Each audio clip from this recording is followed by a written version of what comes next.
Jadi sebenarnya Torekot Siddiqiyah itu bukan didirikan oleh Bapak Kiai Muhammad Muchtar Mukti. Itulah Torekot secara garis besar demikian ya. Sedangkan Siddiqiyah itu adalah nama silsilahnya. Syarat ini harus dipenuhi sebelum masuk Siddiqiyah. Ya. Apa saja itu? Syaratnya ada 8 kesanggupan.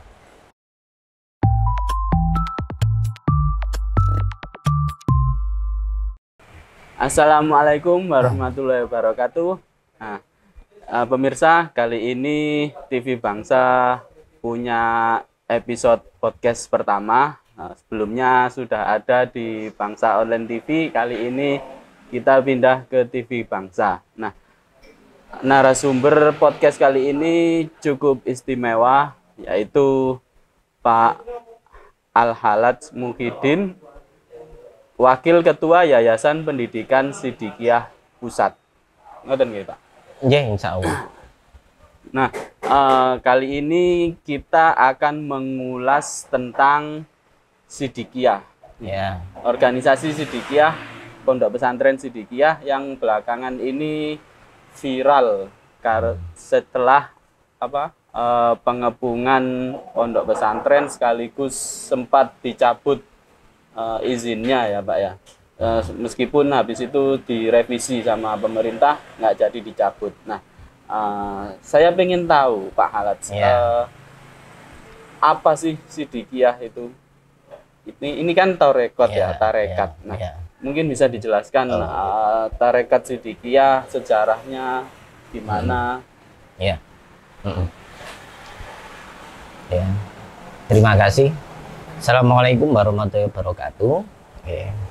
Kepada semua pemirsa dan juga Mas Revol, terima kasih atas waktunya ya. Alhamdulillah saat ini kita masih diberi kesempatan kesehatan ya, dalam suasana yang cerah ini ya, dengan didampingi kopi dan susu yang manis. Kopinya hitam pahit, susunya manis. Jadi inilah kenyataan hidup kita. Ada kalanya pahit, ada kalanya manis ya. Sesuai ini ya. Jadi lengkap. Hitam manis seperti diri saya ini, hitam manis. Baik, menjawab pertanyaan tadi ya, memang pada tanggal 7 Juli kemarin tahun 2002 memang terjadi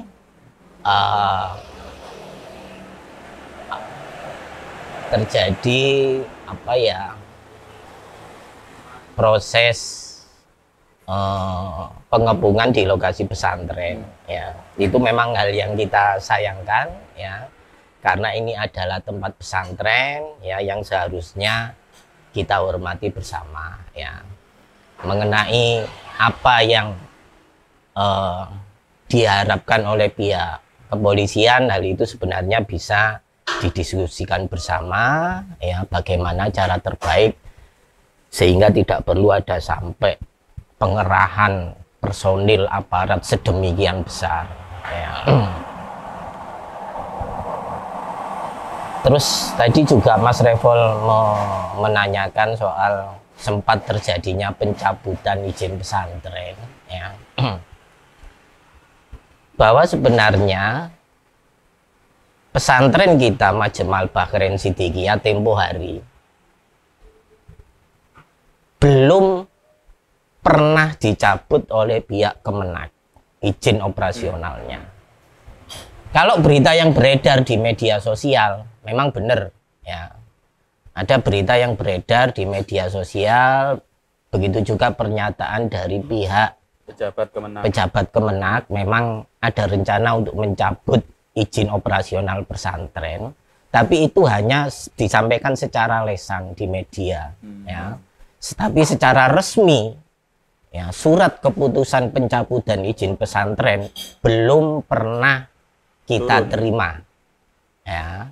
Jadi itu sebatas penyampaian lisan, dan kami menganggap karena secara resmi, secara tertulis belum kita terima, kami anggap belum pernah dicabut ya.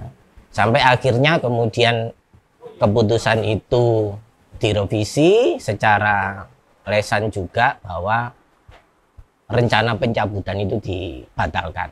Kita mengapresiasi kebijakan pemerintah tersebut ya, bahwa pesantren Sidikiyah ini sudah memberi manfaat yang luas kepada masyarakat sehingga tidak sepatutnya untuk sampai terjadi pencabutan izin operasional. Demikian Mas Revo. Ya. Semenjak kasus itu Pak Haladsnya, Ya. ini kan Sidikiyah ini jadi perbincangan banyak orang, Ya. bahkan diliput semua media nasional. Ya. Nah, sebenarnya apa sih tarekat Sidikiyah itu Pak Halads? Proses berdirinya seperti apa dulu sampai sekarang besar dengan banyak pengikut? Oh gitu. Bisa dijelaskan? Ya. Bahwa Sidikiyah ini adalah sebuah ajaran torekot. Ya. Apa itu torekot? Ya, mungkin saya jelaskan Ya. sedikit ya. Menurut kitab Al-Mufradat Al-Fadil Quran bab huruf to halaman 312 diterangkan at-thoriqu as-sabil.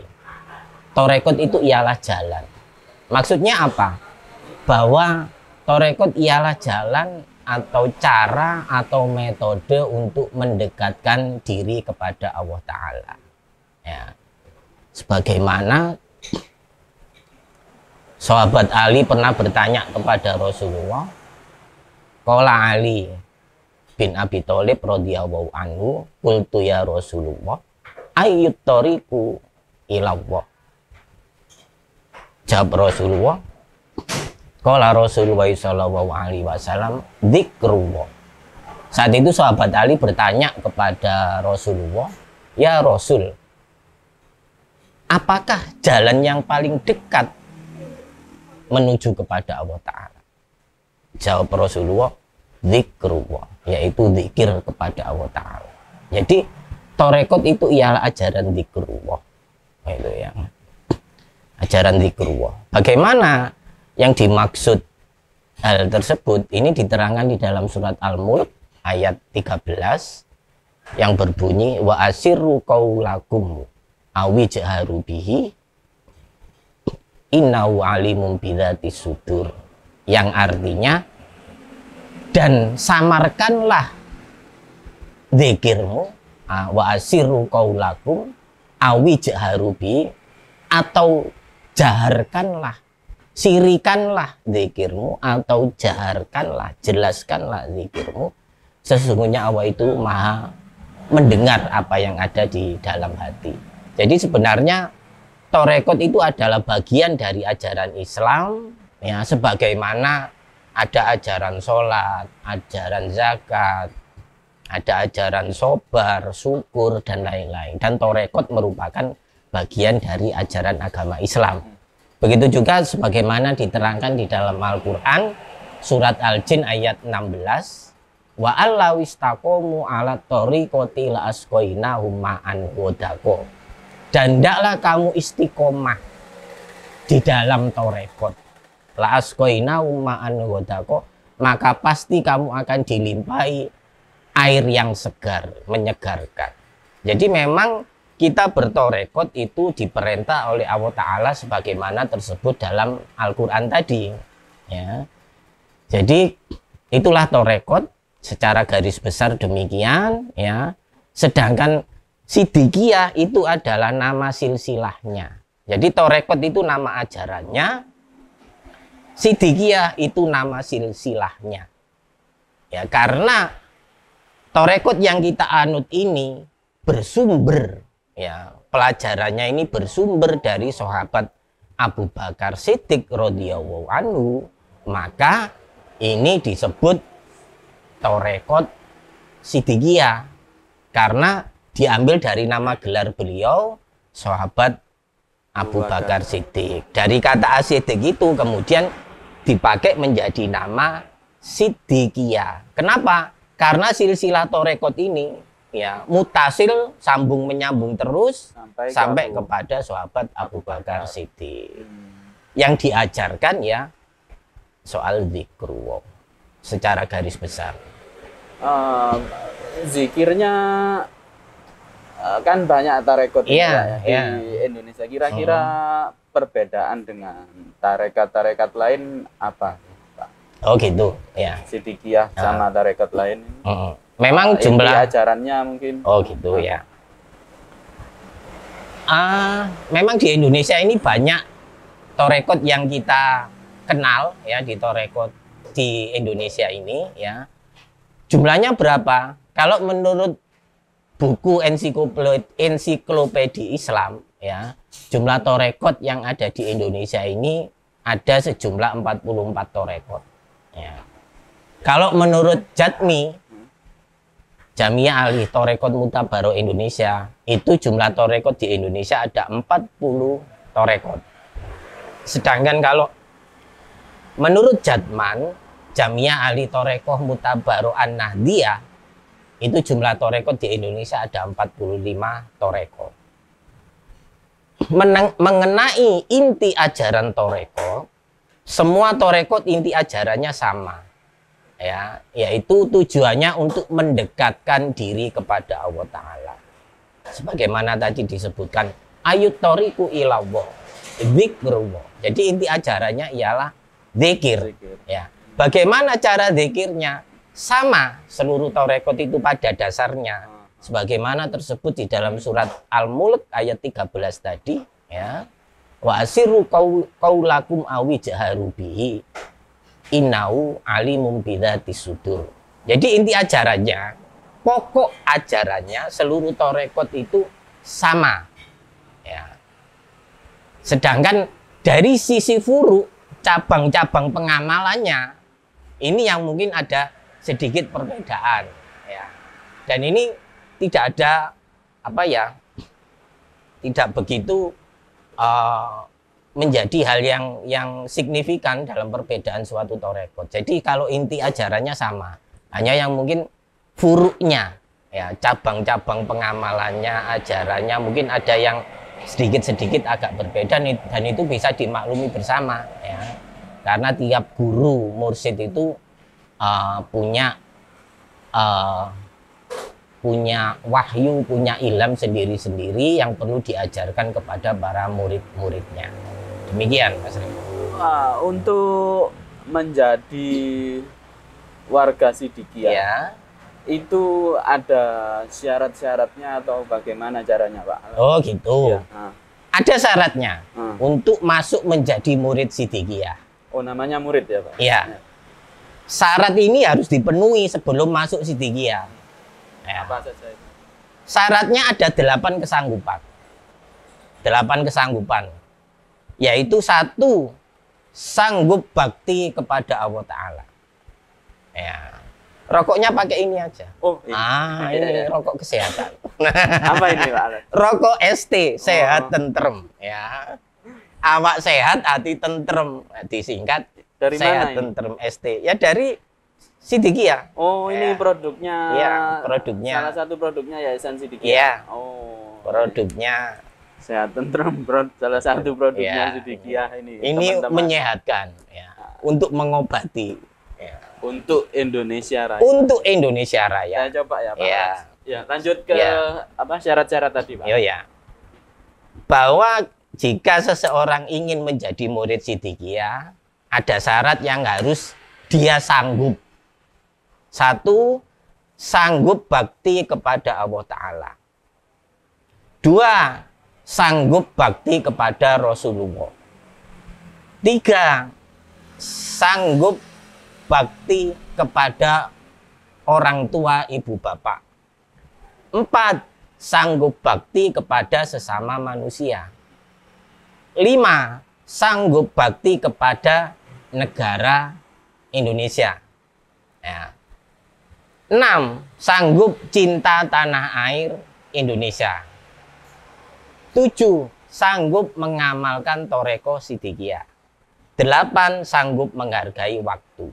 Jadi ini 8 kesanggupan yang menjadi syarat seseorang bisa diterima menjadi murid Sidikiyah. Jika dia tidak sanggup dengan 8 ini, tidak perlu masuk Sidikiyah. Ya. Jadi salah itu tadi, sanggup bakti kepada Allah Ta'ala, kepada Rasulullah, kepada orang tua, ibu bapak, bakti kepada negara Republik Indonesia, sanggup cinta tanah air Indonesia, sanggup ke alam. mengamalkan Thoreko Sidikiyah, sanggup menghargai waktu. Saya pernah dengar Pak Alat Ya.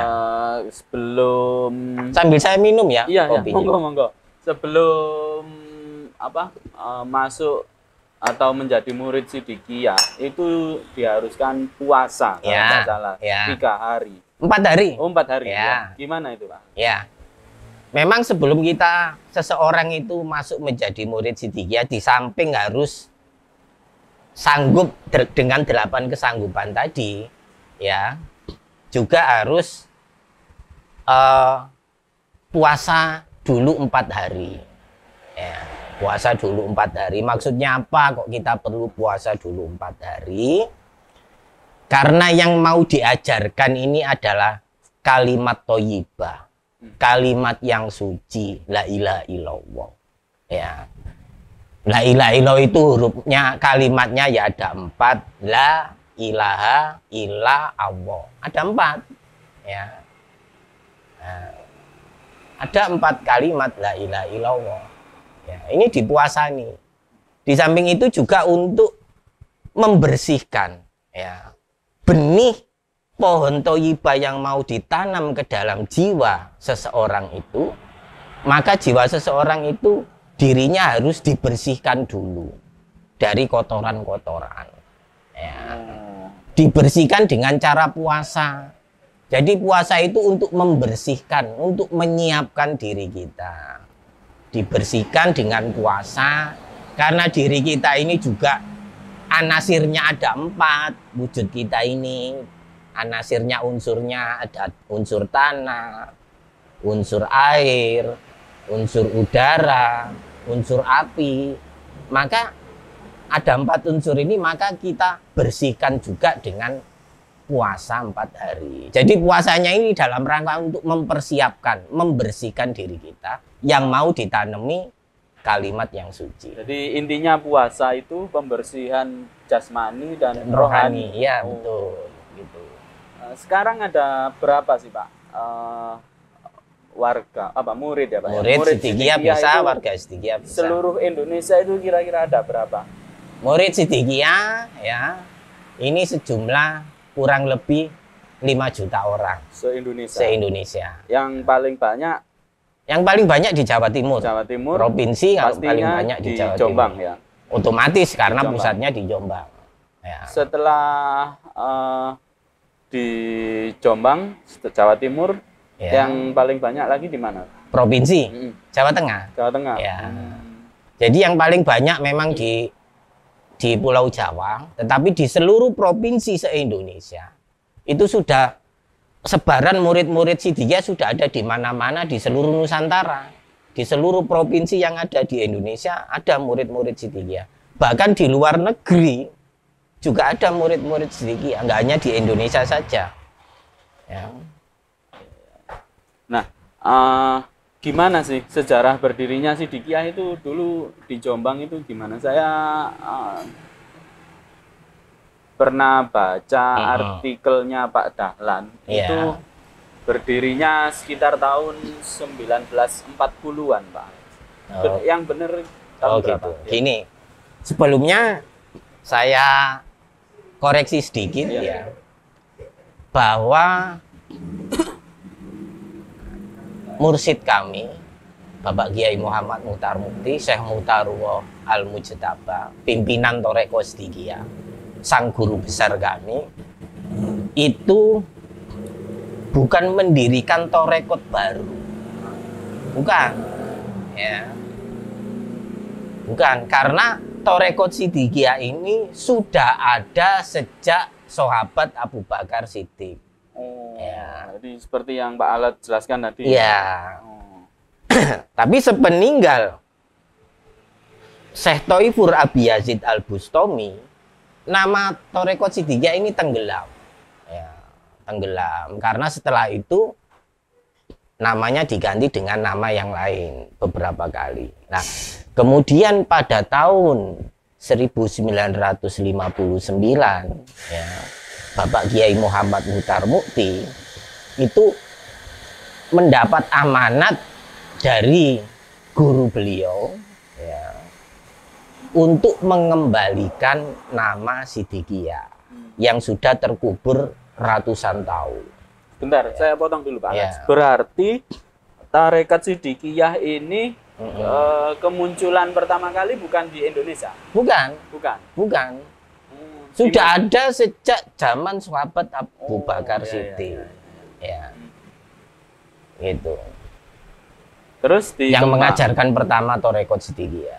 Dikembangkan sama dibesarkan lagi sama Kemudian nama Siddiqiyah ini dimunculkan kembali. Yang sudah memfosil ratusan tahun itu dimunculkan kembali tarekat Siddiqiyah ini oleh Bapak Kiai Muhammad Muchtar Mukti pada tahun 1959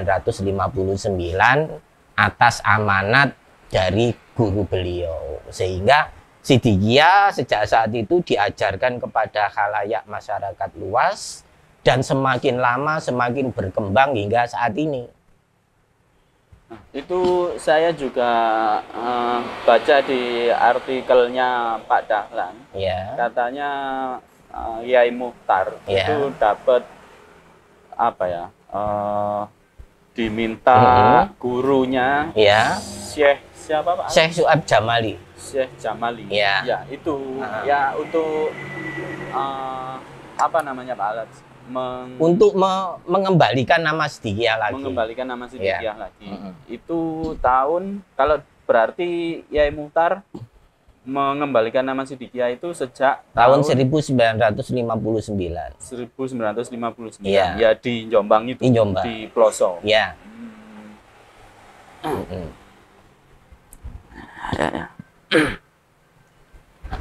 Nah, saya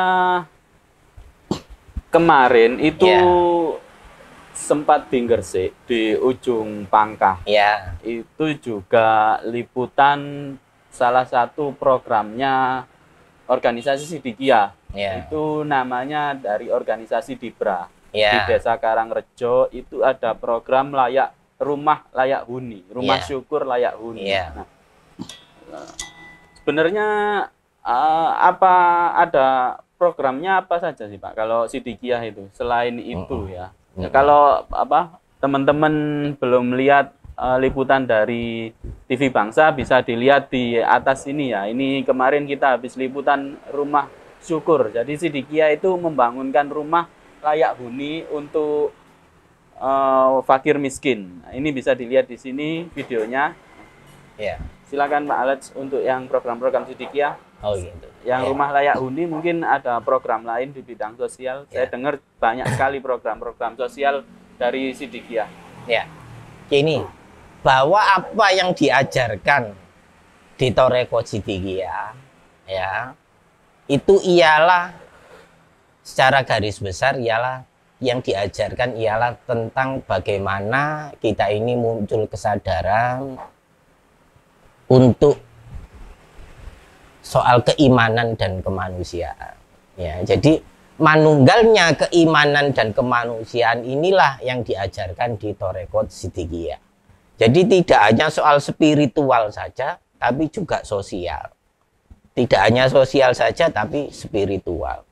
Tidak hanya bagaimana kita baik hubungan kepada Allah Ta'ala saja, tapi juga bagaimana harus dalam kehidupan ini kita bisa bermanfaat kepada masyarakat, kemanfaatan yang luas. Jadi manunggalnya keimanan dan kemanusiaan. Inilah yang diajarkan di tarekat Siddiqiyah.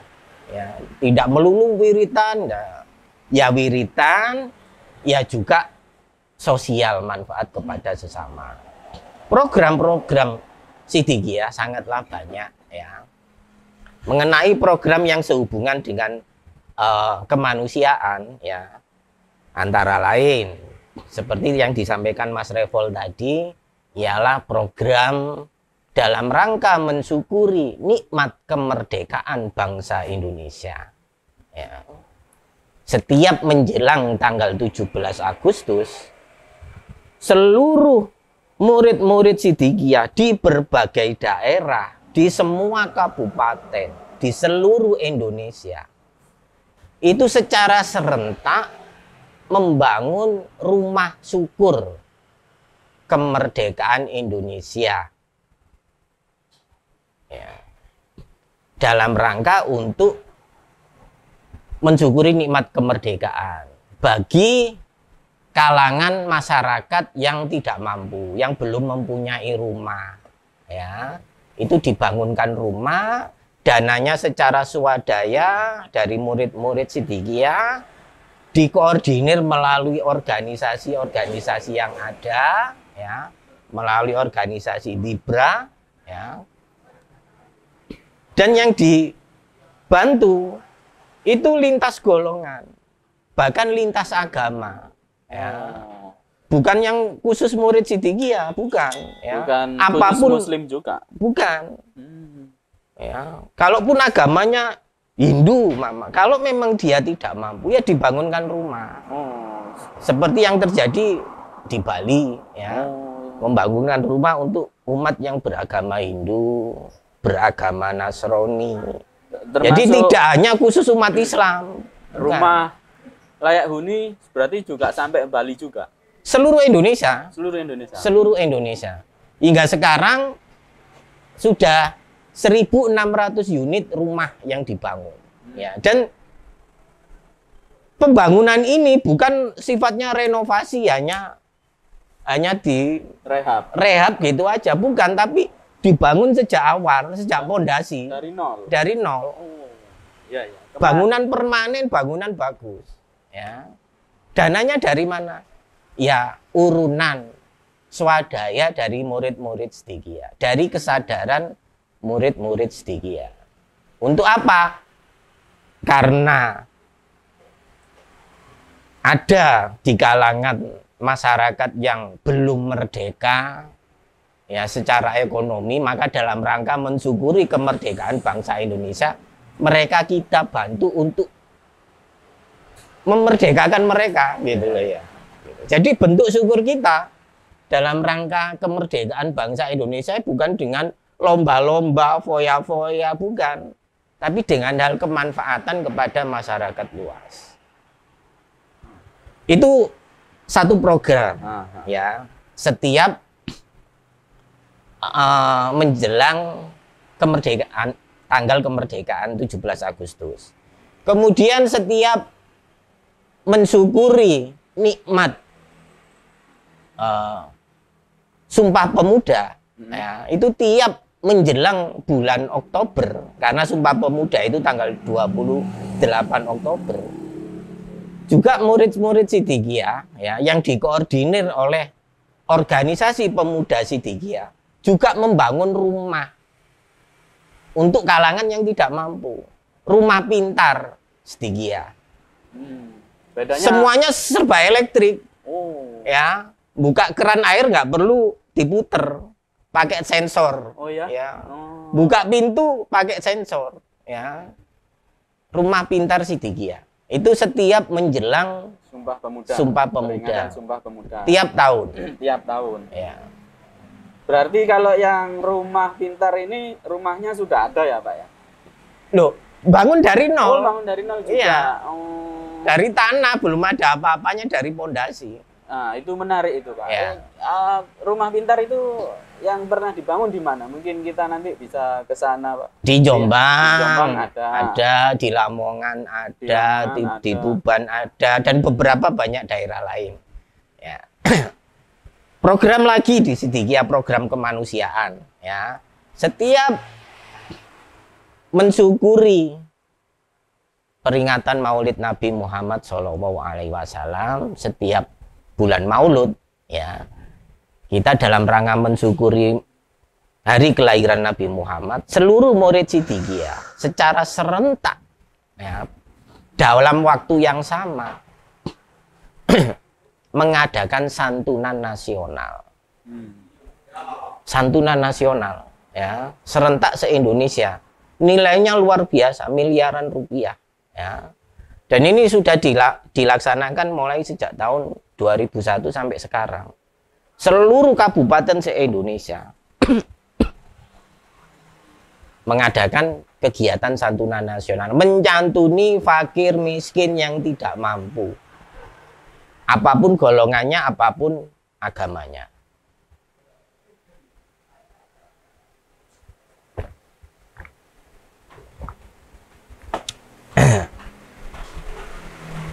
Selain rumah layak huni, rumah pintar, santunan, mungkin ada lagi program-program sosial dari Siddiqiyah, Pak Halad.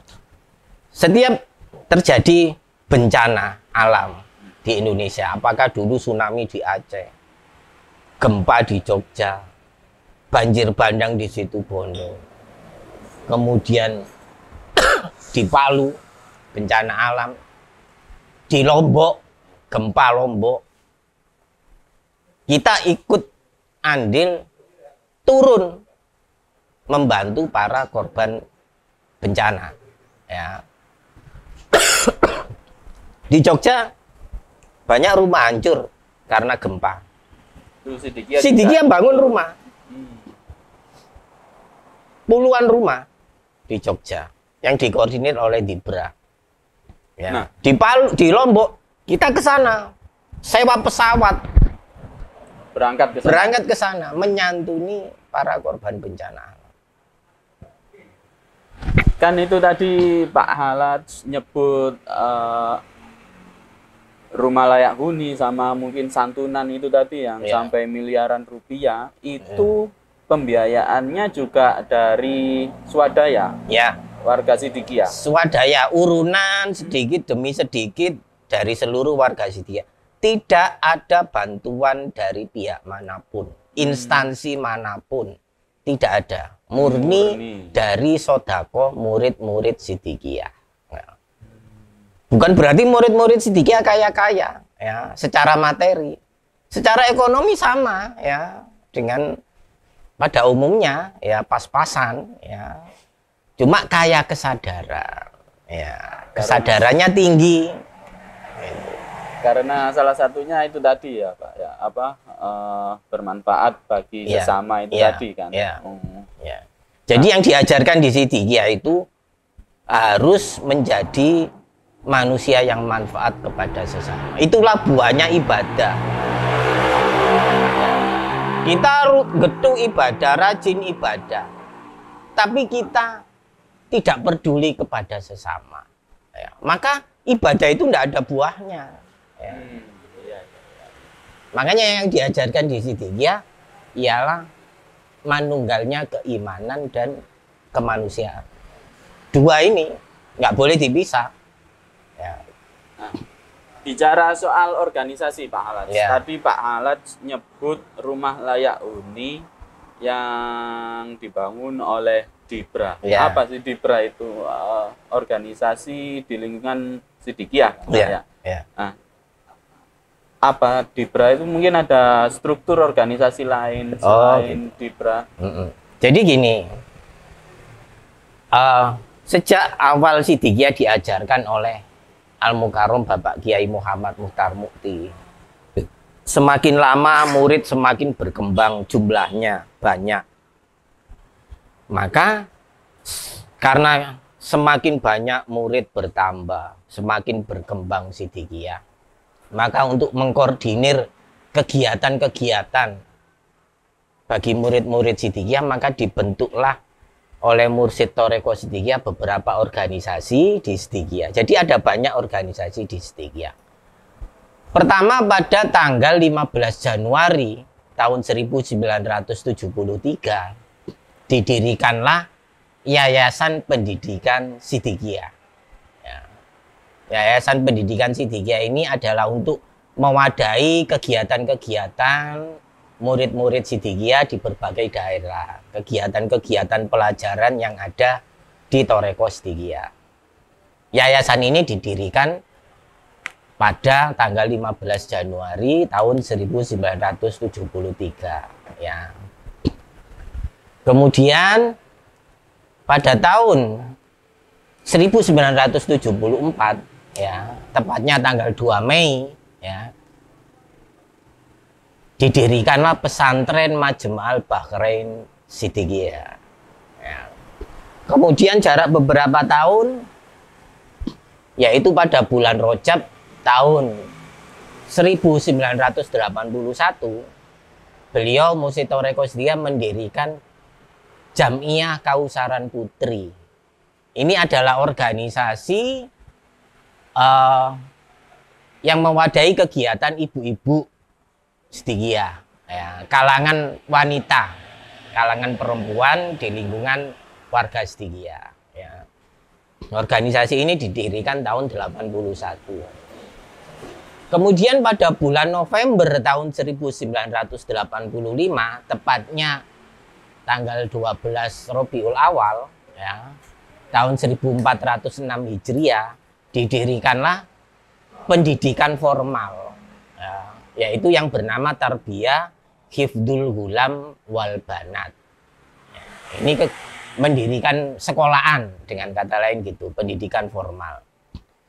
Kemudian tahun 2001 ya, beliau Mursyid mendirikan organisasi Siddiqiyah atau disingkat Orsid, organisasi Siddiqiyah. Ini adalah organisasi yang untuk memayungi seluruh kegiatan-kegiatan yang ada di semua lingkungan Siddiqiyah. Kemudian di tahun yang sama, yaitu tahun 2001 juga, didirikanlah organisasi Dhilalul Mustad'afin, atau yang sekarang disebut Dhilal Berkat Rahmat Allah, atau disingkat DIBRA. Ya. Ini organisasi yang bersifat sosial, ya, yang misi utamanya ialah bagaimana agar misi kemanusiaan, membantu kepada masyarakat yang kurang mampu, itu adalah tugas utama dari DIBRA. Intinya ya, bergerak di bidang sosial. DIBRA itu. Ya, di bidang bergerak sosial dan kemanusiaan. Seperti contohnya tadi pembangunan rumah syukur. Ya. Kemudian di tahun yang sama, 2001 itu juga didirikan lagi organisasi Pemuda Siddiqiyah, atau disingkat OPSID. Ya, ini adalah organisasi para pemuda-pemuda Siddiqiyah. Ya, itu. Jadi banyak organisasi di lingkungan Siddiqiyah. Kemudian juga didirikan organisasi Persaudaraan Cinta Tanah Air Indonesia yang dijiwai manunggalnya keimanan dan kemanusiaan. Ini adalah organisasi lintas umat beragama.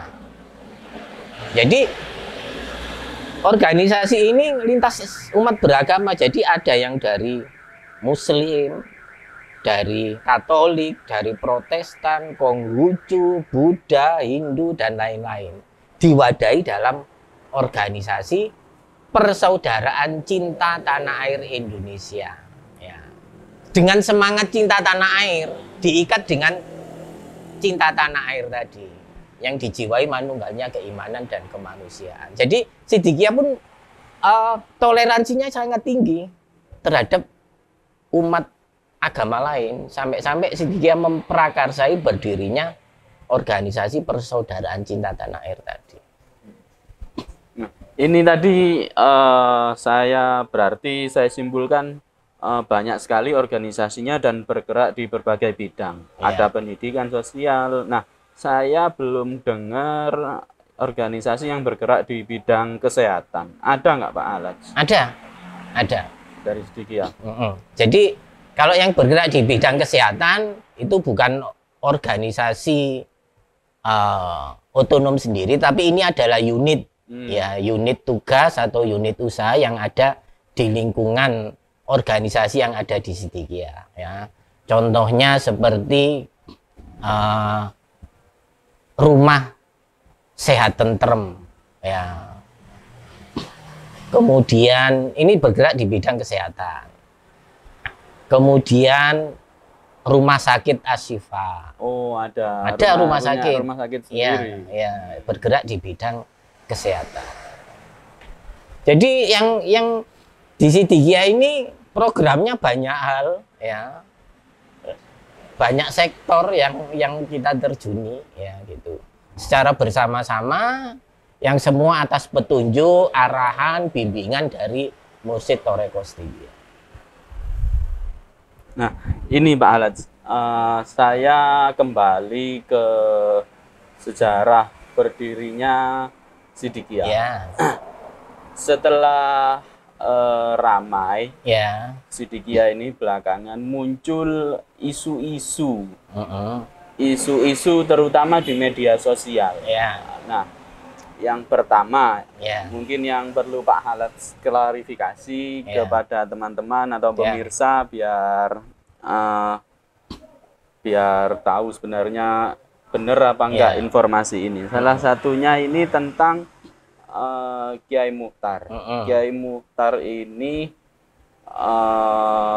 apa tadi Pak Halaj bilang mengembalikan nama Siddiqiyah. Nah, sebelum mengembalikan nama Siddiqiyah ini katanya Kiai Mukhtar mendapat wahyu. Bukan wahyu ya, apa Bukan, namanya? dapat amanat dari Amanat. guru beliau Udah. untuk mengembalikan nama Siddiqiyah. Nah, ini kan yang berkembang di media sosial katanya Kiai Mukhtar dapat ilham ruhi. Berarti yang benar mendapat amanat Ya, dari guru gurunya. beliau ya, untuk mengembalikan nama Siddiqiyah.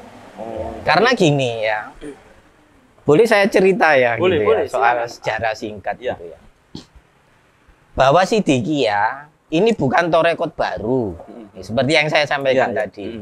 Bukan didirikan oleh Bapak Kiai Muhammad Mukhtar Mukti, ya. Tapi torekot Siddiqiyah ini adalah yang mengajarkan pertama kali ialah sahabat Abu Bakar Siddiq, diajar oleh Rasulullah. Jadi gini, ilmu yang diterima Rasulullah ini nggak apa-apa agak manusia. Iya, Pak, silakan. Ilmu yang diterima Rasulullah itu ada 3 secara garis besar. Satu, ilmu yang harus disampaikan kepada seluruh manusia, baik diminta maupun tidak diminta. Inilah ilmu yang di dalam hadis Nabi disebut balighu anni walau ayat. Sampaikanlah apa yang dari aku walaupun hanya 1 ayat. Ya, jadi semua ilmu yang ini harus disampaikan kepada manusia. Ya, kepada semuanya, seperti bagaimana soal sholat, soal zakat, soal puasa. Ini harus disampaikan kepada manusia. Kemudian yang kedua ya adalah ilmu ya yang diterima Rasulullah dari Allah Ta'ala yang hanya diberikan kepada umat hanya jika diminta. Kalau tidak diminta nggak boleh diberikan. Ini karena apa? Ini ilmu batin ya, yang kedua ini. Dan inilah yang kita kenal dengan ajaran Thariqah. Jadi harus diajarkan langsung ya. Begitu juga Rasulullah mengajarkan kepada para sahabat itu ada dengan 2 cara. Satu dengan mengajarkannya itu istilahnya itu membeat. Ya, Rasulullah membeat para sahabat, mengajarkan Thariqah kepada para sahabat itu ada yang secara furoda, ada yang secara kolektif. Ya. Yang secara furoda Rasulullah membeat kepada sahabat itu yang diberikan kepada sahabat Abu Bakar Siddiq dan sahabat Ali karramallahu wajhah. Ya. Kemudian ada yang kedua, Rasul mengajarkan kepada para sahabat secara kolektif, orang banyak. Ya. Kemudian ilmu yang diterima, ilmu batin tadi, yang diterima oleh sahabat Abu Bakar Siddiq, ya, kemudian diajarkan kepada sahabat yang lain. Inilah yang disebut kemudian turun ilmunya itu, dan inilah yang disebut Thariqah Siddiqiyah. Ini disebutkan juga di kitab Barzanji ya. Boleh saya bukakan ya? Boleh, Ya. silakan Pak. Bahwa ini otentik gitu loh. Nah, ini kelihatan apa enggak ini? Kelihatan Pak. Di Di kitab Berjanji Nasron, atir ke-12, ya, halaman 59, ya, diterangkan, ya, gini ya mungkin. Wa awaluman amana bihi minar rijali Abu Bakrin sohibul ghori wasiddiqiyah. Ini sudah jelas disebutkan wasiddiqiyah. Inilah ajaran Thariqah Siddiqiyah yang diajarkan oleh sahabat Abu Bakar Siddiq. Wasiddiqiyah, ya.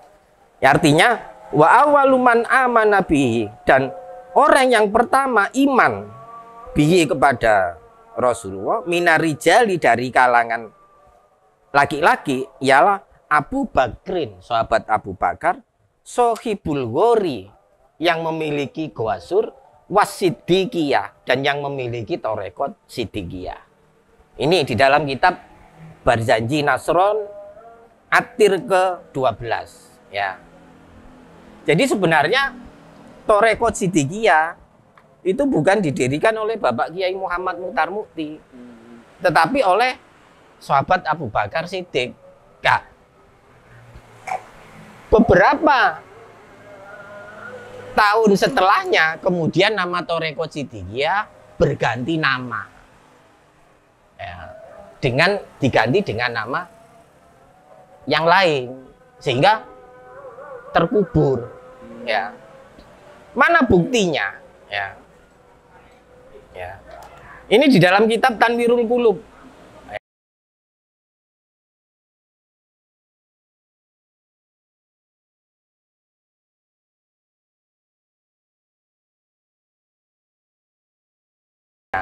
Dalam kitab Tanwirul Qulub, ya, coba saya dekatkan, ya. Dalam kitab Tanwirul Qulub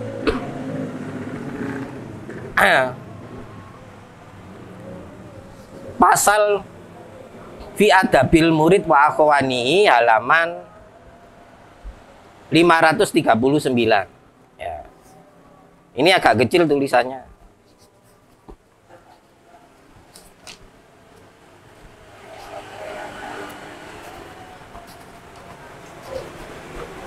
Nah, ini kitab Tanwirul Qulub ini yang mengarang adalah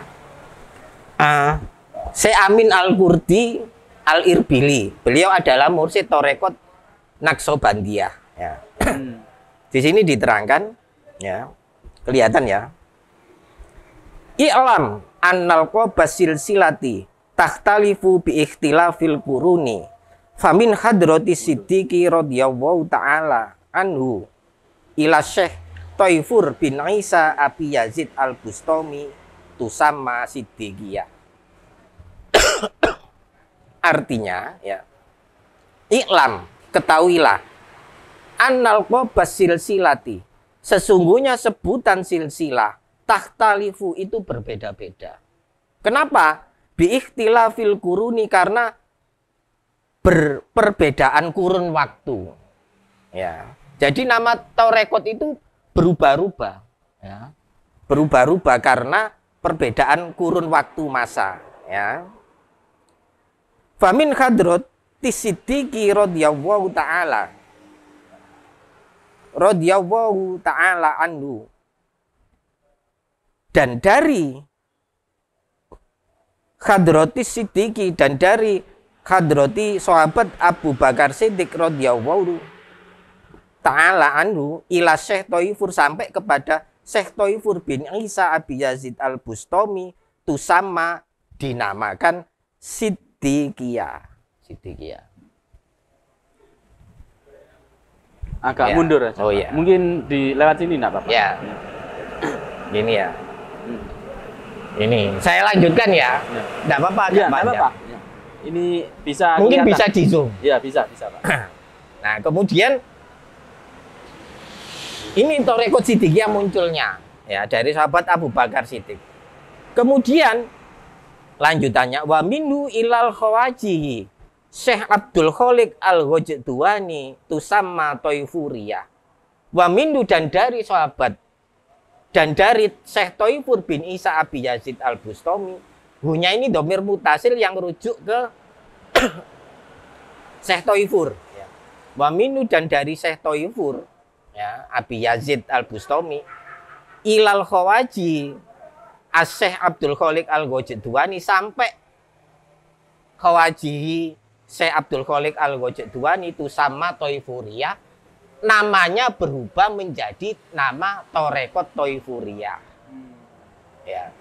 Nama Siddiqiyah tenggelam, ya. Diganti nama oleh generasi berikutnya menjadi Torekot Toifuriyah karena mengambil dari nama untuk mengagungkan mursyidnya, yaitu Syekh Toifur, sehingga disebut Torekot Toifuriyah. Lanjutnya, wa minu ila hadrati Sayyid Muhammad Bahauddin Al-Husaini Al-Uwaisi Al-Bukhari qaddasahu sirruhu tusamma Khawajikaniyah. Dan dari Syekh Abdul Khaliq Al-Ghajdwani ila hadrati Sayyid Muhammad Bahauddin sampai kepada Sayyid Muhammad Bahauddin Al-Husaini Al-Uwaisi Al-Bukhari, ini dinamakan Torekot Khawajikaniyah. Nama Torekot Toifuriyah kemudian sepeninggal itu dalam kurun beberapa mursyid setelahnya berubah nama menjadi Torekot Khawajikaniyah. Ya. Wa minu ila hadrati Syekh Ubaidillah Al-Akhror tusamma Naqsyabandiyah.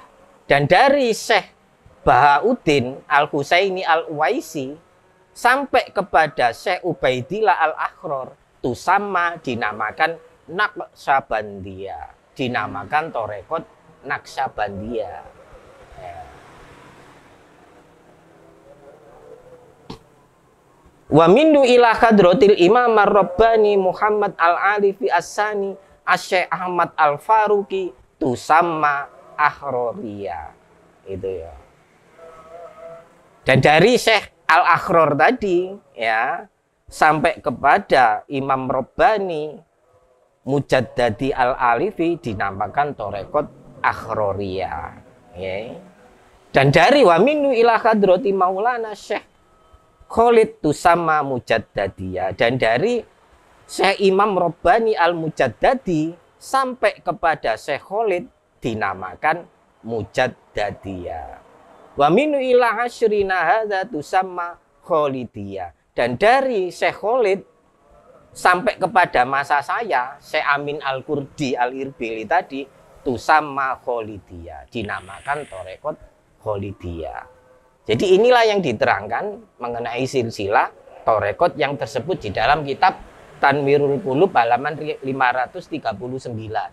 Ya, yang di situ menjelaskan bagaimana silsilah Torekot itu, bahwa nama Torekot itu berubah-ubah liikhtilafil kuruni, karena perbedaan kurun waktu, ya.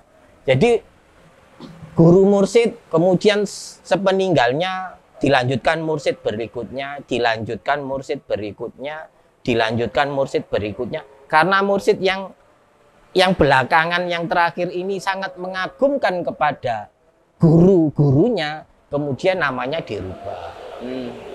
Begitu dengan seterusnya, sehingga nama Siddiqiyah terpendam lama itu. Dan Bapak Kiai Muhammad Muchtar Mukti kemudian mendapat amanat dari guru beliau Syekh Ahmad Syuaib Jamali untuk mengembalikan nama Siddiqiyah yang sudah terkubur lama.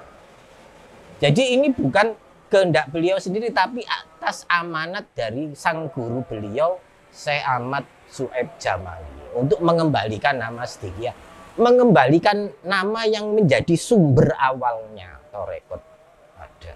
Berarti yang saya tangkap ini Pak Alhaj,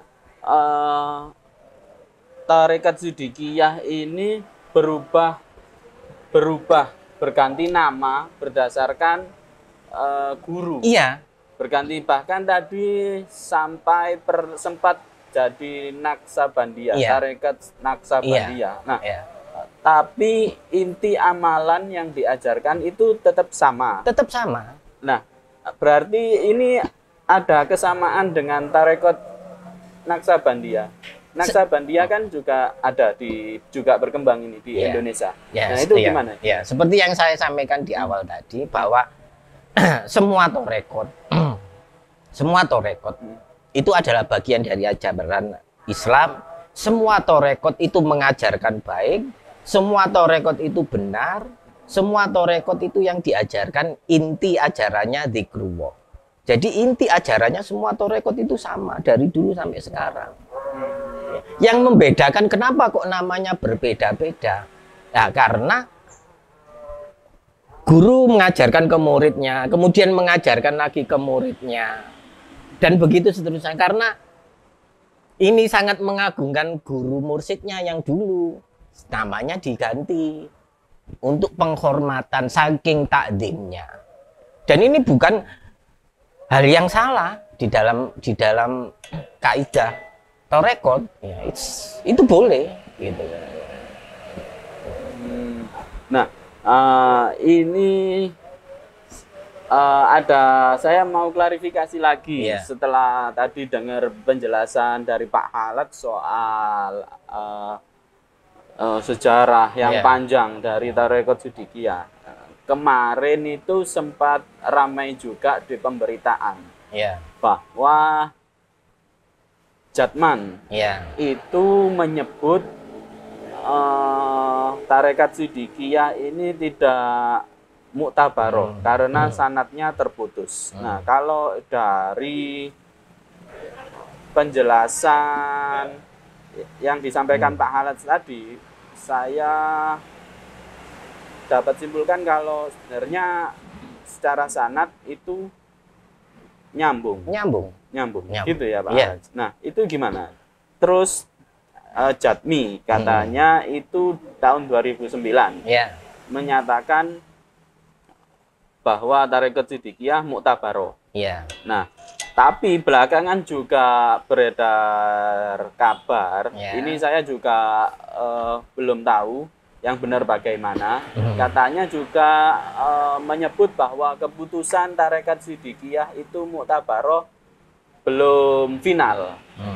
Nah, bisa diklarifikasi mungkin Pak Khaled soal muktabaroh atau tidaknya versi Jatman, versi Jatmi.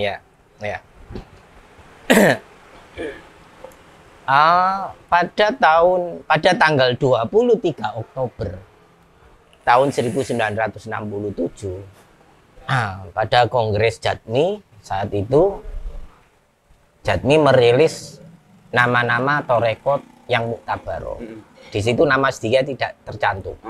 Tahun 67, tanggal 23 Oktober. Ya. Itu saat itu kongres dilaksanakan di pesantren Tegal Rejo Magelang. Kemudian Sidikiyah memang saat itu dianggap tidak muktabaroh. Ya. Pada saat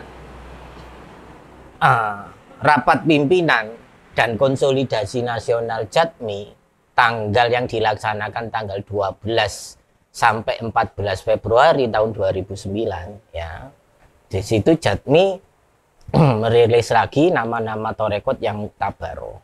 Tahun berapa Pak? Tahun 2009. 2009. Ya.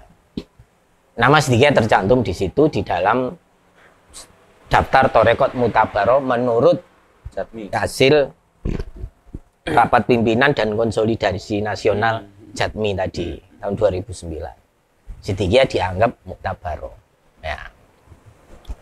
Nah, bagaimana sikap Sidikiyah? Ya.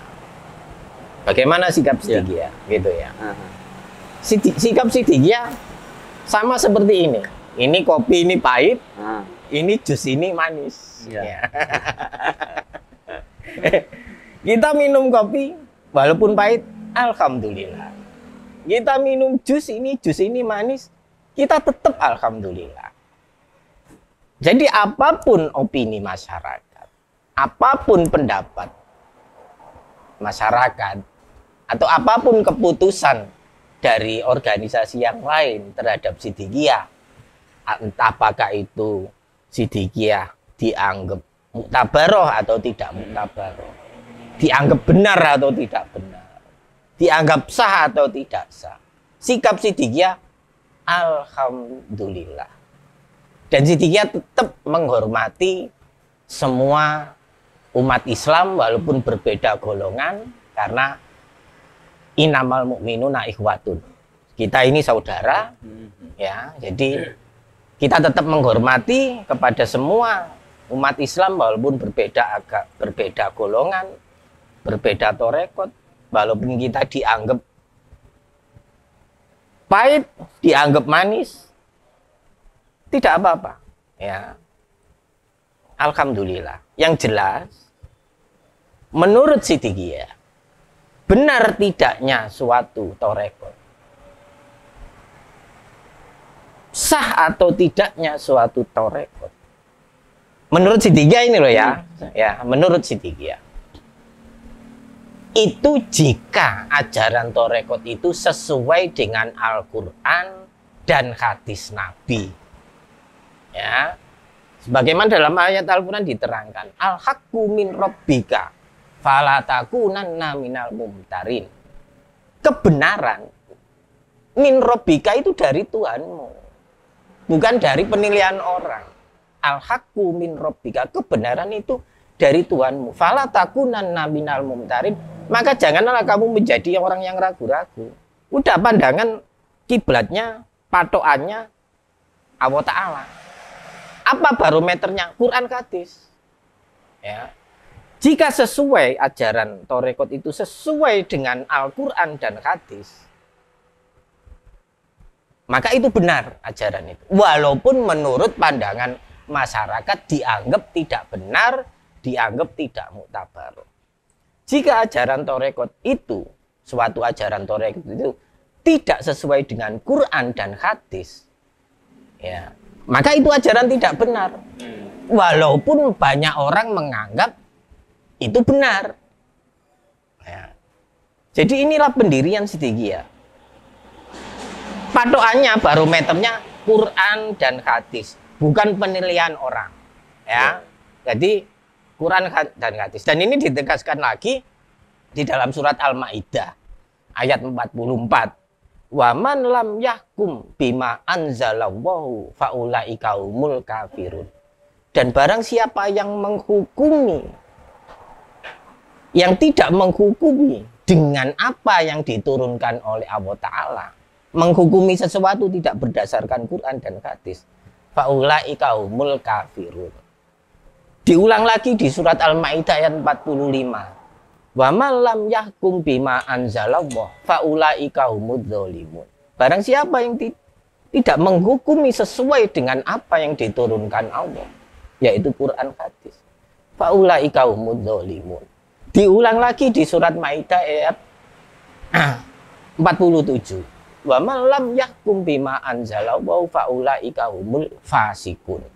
Jadi menurut pedoman Siddiqiyah loh ya, menurut kacamata Siddiqiyah, kita nggak mengharuskan orang lain harus sama dengan kacamata Siddiqiyah. Itu bebas, masyarakat itu bebas, bebas menilai, bebas mencaci, bebas memuji, ya, bebas menilai positif, bebas menilai negatif, silakan. Tapi yang jelas Siddiqiyah punya pandangan, ya, prinsip bahwa selama ajaran Thariqah Siddiqiyah ini sesuai dengan Quran dan hadis, maka itulah yang kita yakini benar. Kalaupun toh ada yang menganggap Siddiqiyah dianggap tidak benar atau tidak sah atau tidak muktabar, itu hak mereka. Penilaian itu hak mereka karena masyarakat itu luas, ya. Dan ini yang menilai seperti apa yang ditanyakan Mas Revol tadi. Salah satu organisasi Jam'iyah Thariqah, ya, itu ya. Saya secara pribadi nih Pak ya. Halad ya, sepakat sih sama Pak Halad. Jadi sepanjang kita tidak menyimpang, sepanjang kita sesuai dengan Al-Quran dan hadis, apalagi tidak merugikan orang lain, justru bermanfaat terhadap sesama, itu nggak ada masalah sih, itu ya. Sepakat ya. Sepakat kalau kalau pendapat saya seperti itu ya, saya sepakat. Nah, Ini ada lagi nih Pak Halats yang beredar di media sosial. Ya. Mungkin yang perlu diklarifikasi. Bahwa Kiai Muchtar itu ini yang saya tangkap di media sosial itu yang beredar isunya belum pernah haji, ibadah haji. Bahkan katanya disebut mohon maaf ini yang beredar di media sosial, katanya hajinya Kiai Muchtar itu di Segoro Kidul. Nah, ini silakan diklarifikasi Pak Halats. Ini Samen bertanya ke saya. Iya. Sekarang saya ganti tanya ke saya. Nggak apa-apa ya? Iya, nggak apa-apa. Samen dapat info dari mana kalau hajinya di Segoro Kidul? Saya malah baru denger ini.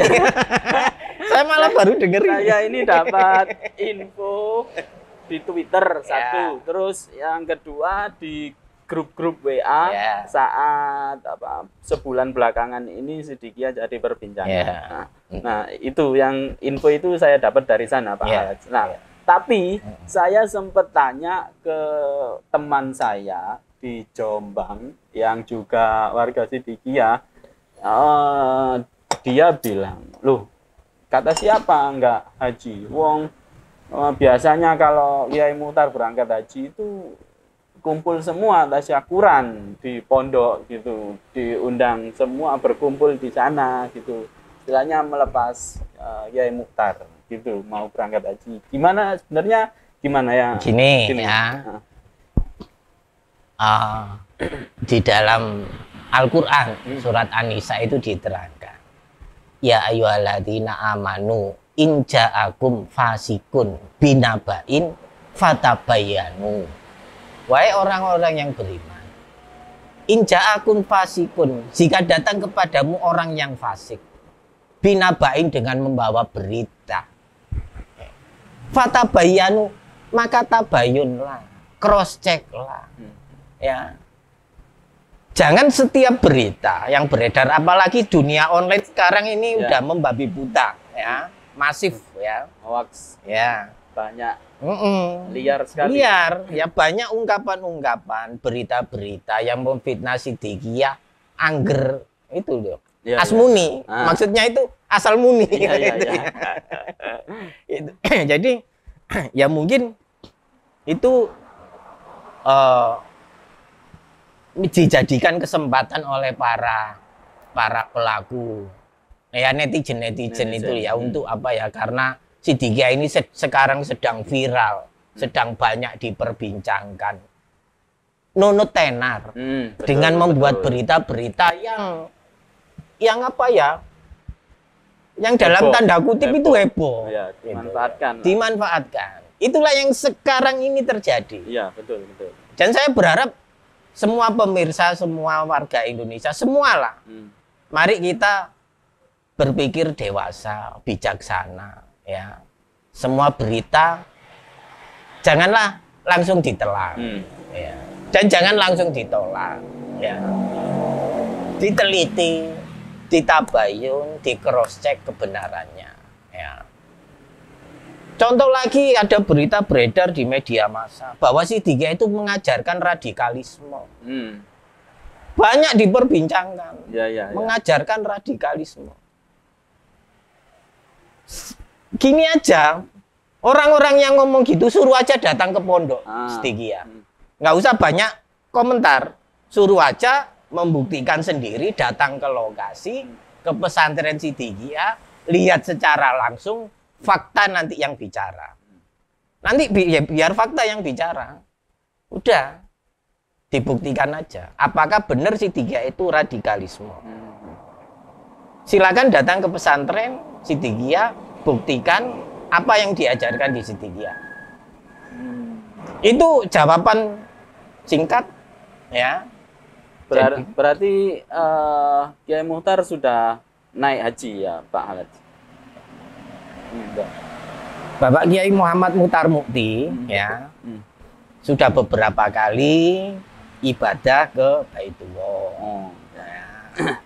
Dan soal itu nggak perlulah itu menjadi perbincangan. Kan itu ibadah itu ibadah halal seperti itu kan sifatnya Pribadi. pribadi, Rahasia kita dengan Sang kepada Pencipta. Allah Ta'ala, nggak perlu oh aku Tuh. wis sholat, oh aku wis zakat, oh aku wis poso sekian bulan, hal-hal seperti itu nggak perlulah jadi perbincangan gitu ya. Tuh, Bagaimana dengerin ya, Ya. netizen ya, tuh dengerin. yang penting bagaimana kita ini bermanfaat kepada masyarakat luas. Banyak ngomong tapi nggak manfaat, percuma. Ya, ngaku-ngaku macem-macem tapi nggak ada manfaatnya ke masyarakat, ya percuma. Semua hanya pribadi, hanya ingin dipuji orang. Itu disidikian enggak seperti Ya, itu. Ya. Nah, terakhir ini Pak Ya. Haraj, di YouTube beberapa saya pernah lihat potongan-potongan ceramah Kiai Mukhtar. Salah satunya itu saat Kiai Tar menyampaikan kita nggak perlu menghadiahi Nabi Muhammad Al-Fatihah. Kita ini siapa? Kok ngasih hadiah ke Nabi Muhammad Al-Fatihah? Nah, padahal kebanyakan mayoritas masyarakat kita kan biasanya mengirim Iya. Al-Fatihah kepada Nabi Muhammad sebagai wasilah. Nah, bahkan beberapa ustadz atau kiai itu sudah bikin video untuk menanggapi ceramahnya Kiai Mukhtar yang tadi itu. Ya. Nah, kalau menurut pandangan Pak Alat, gimana soal itu? Ya, soal itu. Yang Ya. pertama, video yang beredar di media online, video ceramah Bapak Kiai Muhammad Ya, Mukhtar itu memang Mukti, potongan. potongan sedikit. Mohon bagi orang yang ingin memahami betul, lihat video Mauidhoh Hasanah beliau secara penuh. Jangan dipotong sedikit. Seperti wawancara saya ini tadi. Kalau dipotong sepotong-potong bisa jadi fitnah baru. Iya, betul, Ya. betul. Itu yang pertama, tolong menjadi perhatian bagi semua bahwa video yang beredar itu potongan singkat. Yang bisa jadi kalau diterima oleh masyarakat awam menjadi hal yang fitnah baru. Jadi itu tolong dipelajari secara lengkap, secara utuh Mauidhoh Hasanah beliau itu. Itu yang pertama. Jangan hanya taunya potongan singkat terus menjustifikasi, memvonis. Ya, sekarang kan musimnya gitu, Ya. Pak. Potong, Ya. share, potong, Ya. share, viral, seneng dia. Ya. Nah, itu Yang kedua, di dalam Al-Quran itu diterangkan wabtahu ilaihil wasilah wajah itu bisa la'allakum tuflihun, ya. Wabtahu ilaihil wasilah, dan hendaklah kamu itu berusaha dengan wasilah, ya. Wajah itu bisa bilihi, dan berjuanglah kamu di jalan Allah, la'allakum tuflihun, mudah-mudahan kamu jadi orang yang beruntung, ya. Di dalam ayat Al-Quran ini kita sebagai umat mukmin diperintah untuk wasilah, ya, kepada Rasulullah SAW. Ya. Wasilah itu untuk perantaraan kita mendekatkan diri kepada Allah Ta'ala melalui Rasulullah Nabi Muhammad SAW. Bagi Siddiqiyah, kita juga kontak Fatihah. Kalau mau dzikir juga membaca Fatihah kepada Nabi Muhammad, para nabi, para rasul, para sahabat, para ahlul bait, para ulama, para syuhada, para aulia, semua lengkap. Kita tidak meninggalkan itu. Kita setiap mau dzikir itu kontak rohani dengan membaca Fatihah kepada orang-orang suci semua itu tadi. Ya. Ya. Bukan kita anti, bukan. Kita melaksanakan bahkan tiap hari. Ya. Cuma bagi Siddiqiyah kita membaca Fatihah kepada Nabi Muhammad, kepada para nabi, para rasul, para sahabat, ahlul bait, itu bukan menghadiahi beliau. Kita baca Fatihah tapi tidak dengan niat menghadiahi beliau. Tapi dengan niatan kita wasilah. untuk mendekatkan diri kepada Allah Ta'ala melalui wasilah perantaraan orang-orang yang suci tadi, yang sudah jelas dekat kepada Allah Ta'ala. Karena memang ini diperintah. Wabtagu ilaihil wasilah. Jadi kita justru karena mengikuti petunjuk dalam Al-Quran, wabtagu ilaihil wasilata wajah itu bisa la'allakum tuflihun. Ya. Mengapa kita tidak mempunyai pendapat bahwa Fatihah itu untuk menghadiahi beliau? Karena beliau Nabi Muhammad itu maksum, sudah terjaga, sudah dijamin. Ya, liyaghfira ma taqaddama min dzambika wa ma ta'akhkhar, surat Fatih. Liyaghfira sudah diampuni dosa-dosanya. Taqaddama min dzambika wa ma ta'akhkhar, baik pun dosa yang sudah dilakukan maupun yang belum dilakukan itu sudah dijamin diampuni. Beliau juga rahmatan lil alamin dalam surat Al-Anbiya ayat 107, wa ma arsalnaka illa rahmatan lil alamin. Dan tiadalah aku utus engkau Muhammad kecuali untuk rahmat seluruh alam. Jadi beliau adalah lautan rahmat. Justru beliaulah yang menolong manusia, memberi syafaat kepada manusia, yang membantu kepada manusia. Beliau sudah lautan rahmat. Ya. Justru kita inilah yang perlu bimbingan dari beliau. Perlu pertolongan dari beliau Nabi Muhammad. Perlu syafaat dari beliau Nabi Muhammad. Bukan sebaliknya. Justru kita yang perlu mendapat curahan rahmat dari Nabi Muhammad. Bukan kok kita memberi kepada Nabi Muhammad. Itu namanya kita takabur, ya, nguyai segoro. Nah, kita tiap dzikir membaca Fatihah, bukan tidak membaca. Pasti tiap dzikir membaca Fatihah kepada orang-orang yang suci tadi. Cuma Fatihah kita ialah mengikuti petunjuk yang ada di dalam Al-Quran, yaitu untuk wasilah. Wabtagu ilaihil wasilata. Jadi bukan kita kok ngarang-ngarang sendiri, tapi karena mengikuti petunjuk dalam Al-Quran. Berarti gini Pak Khalid, iya. Biasanya kalau kita baca Al-Fatihah, Iya. kalau untuk Nabi Muhammad Iya. itu kan berarti intinya tadi sama ya, Siddiqiyah pun juga baca Fatihah, kontak rohani, kontak membaca Fatihah kepada beliau. Beda niatnya. Iya. Sebenarnya kalau yang saya tangkap niat untuk wasilah itu kan sebenarnya sama aja. Kita mayoritas umat Muslim di Indonesia baca Al-Fatihah untuk Nabi Muhammad itu juga untuk wasilah. Iya. Berarti kan sama. Untuk wasilah. Nah, cuman gini, kita biasanya baca Al-Fatihah untuk Nabi Muhammad itu ila hadrati Nabil Mustafa Muhammad sallallahu alaihi wasallam, Al-Fatihah. Nah, kalau di Siddiqiyah sama, bacaannya ila hadrati Nabil Mustafa Muhammadin sallallahu alaihi wasallam, Al-Fatihah. Sama loh. Sama.